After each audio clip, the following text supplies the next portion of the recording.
Russia's a great power, and it has absolutely no interest in allowing the United States and its allies to take a big piece of real estate of great strategic importance on its western border and incorporate it into the West. This should be hardly surprising to the United States of America. As all of you know, we have a Monroe Doctrine. The Monroe Doctrine basically says that the Western Hemisphere is our backyard, and nobody from a distant region is allowed to move military forces into the Western Hemisphere. You remember how we went stark raving crazy at the idea of the Soviets putting military forces in Cuba? This is unacceptable. Nobody puts military forces in the Western Hemisphere. That's what the Monroe Doctrine is all about. Can you imagine 20 years from now a powerful China forming a military alliance with Canada and Mexico and moving Chinese military forces onto Canadian and Mexican soil, and us just standing there and saying, this is no problem. We're all 21st century people, and worrying about Chinese forces there is what 19th century people like Vladimir Putin worry about. Of course, that's not going to happen.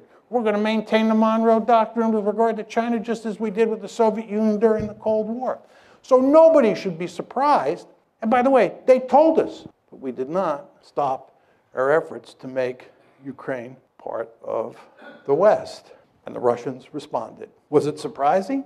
For some reason, President Obama and virtually all of the elites in the West were surprised. I guess this is because they're 21st century people, right? And they think that balance of power politics doesn't matter anymore. If you think these people in Washington and most Americans are having trouble dealing with the Russians, you can't believe how much trouble we're going to have with the Chinese. I go to China quite often, and I usually start my talks by saying, it's good to be back among my people, because when I'm in China, I'm intellectually much more at home there than I am in Washington, because in Beijing, much like in Moscow, you're dealing with 19th century people like me.